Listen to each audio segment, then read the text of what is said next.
Renungan Harian Katolik, Minggu, 12 Januari 2025. Pembaptisan. Yohanes menjawab dan berkata kepada semua orang itu, "Aku membaptis kamu dengan air, tetapi Ia yang lebih berkuasa daripadaku akan datang dan membuka tali kasutnya pun aku tidak layak. Ia akan membaptis kamu dengan Roh Kudus dan dengan api." Lukas bab 3, ayat 16. Saudara-saudara, dalam setiap suku ada upacara yang disebut inisiasi. Inisiasi merupakan upacara resmi pengakuan atas seseorang menjadi anggota keluarga penuh atau dewasa. Dalam berbagai pemilihan diusahakan yang terbaik dan kemudian dinobatkan dengan upacara khusus. Yang terbaik itu memiliki ciri antara lain cerdas, jujur, rajin, dicintai banyak orang.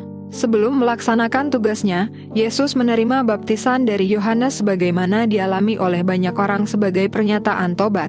Meskipun Yohanes mau menolak permintaan Yesus, karena sebenarnya Yesus yang harus membaptisnya. Tetapi Yesus tetap memintanya dan berkata, "Biarlah hal itu terjadi.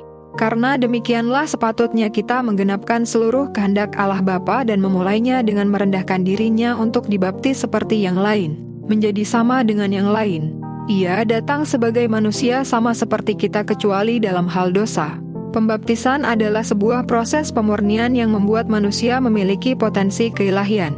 Dengan baptisan manusia mengalami kepenuhan kemanusiaannya sekaligus dalam kemanusiaannya disemaikanlah potensi-potensi keilahian. Satu hal yang harus kita perbuat yaitu bertobat. Yohanes telah berseru, "Bertobatlah, kerajaan Allah sudah dekat." Pembaptisan menjadi tanda bahwa kita adalah murid-murid Kristus yang siap berkarya dalam cinta kasih Allah.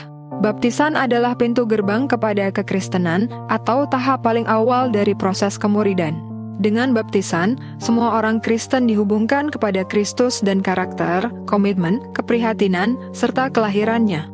Dengan demikian, orang Kristen menjadi manusia yang berbeda karena sudah ada semacam yang membuatnya otomatis terarah kepada hal-hal yang ilahi dan cenderung kepada hal-hal yang baik, positif, dan konstruktif. Pembaptisan kita semua adalah perutusan untuk meretas kejahatan dan membangun kebaikan seperti yang dilakukan Yesus selama hidupnya di dunia.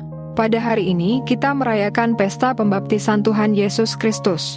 Tuhan Yesus dibaptis sebagai ketaatannya sepenuh hati kepada Bapa di surga.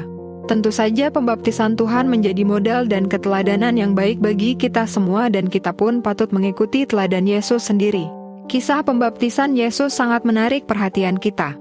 Dibaptis berarti disucikan, dipersembahkan, dan disisihkan bagi Tuhan. Dan sebelum menerima pembaptisan kita berjanji untuk percaya kepada Tuhan dan menolak semua godaan setan. Pada hari raya ini marilah kita kembali ke semangat ketika kita menerima baptisan atau inisiasi lainnya yang disertai dengan janji-janji. Tuhan Yesus, baruilah kami supaya setia menghayati sakramen pembaptisan kami dan menjalani janji-janji baptis kami dengan setia. Demikian renungan hari ini, selamat beraktivitas, semoga semuanya lancar, sukses, serta selamat. Tuhan memberkati.